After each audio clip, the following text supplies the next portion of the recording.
Consider the following sequence that follows a certain pattern. That is, a pattern is given. So I have already told you in my lecture videos that if you get a sequence like this, what you need to do is you have to first count how many terms are there in the sequence, and then you need to divide it into equal parts. So if I count how many terms are there, 1, 2, 3, 4, 5, 6, 7, 8, 9, 10, 11, 12, 13, 14, 15, 16, 17, 18, 19 and 20. So there are total 20 terms in this sequence. So either I can divide it into 4 parts of 5 terms each, or I can divide it into 5 parts of 4 terms each. So you can do it in either way. In either way you will get the answer. Okay, so I am first I will show you both. Okay, now I am dividing this 20 terms into 5 groups of 4 terms each. So I am dividing it like this.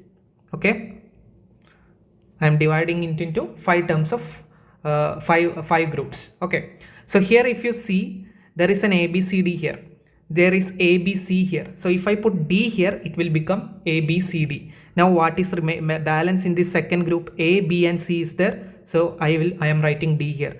Now A, B and D is here, I am writing C here.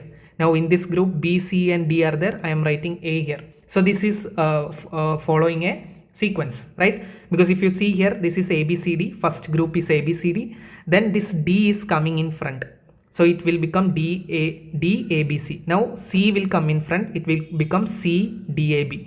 Now B will come in front, it will become BCDA, and then A will come in front, it will become ABCD. So in this way you got DDCA is the right answer. So D is the right answer. So even if you divide this sequence into 4 parts of 5 terms each, so if I divide like this, I am dividing into 4 parts. Okay, so like this I am dividing. Now if you see here you can see A, B, C and D, and 2B is there, right? So here A, B, if I write a C here, it will become 2C. If I write D here, it will become both D, there are 2 D's. And if I write A here, then there are 2 A's. So here there are 2D, here there are 2C, here there are 2B, and here there are 2A. So this is also following a common sequence. So whether you divide it into 5 parts or 4 parts, you will get the answer. Okay, so remember that in this kind of questions has been repeatedly asking by UPSC in previous years, right? So in this kind of question, it will be easier if you divide the given sequence into different groups, and I have already told this trick in my lecture video as well. Okay,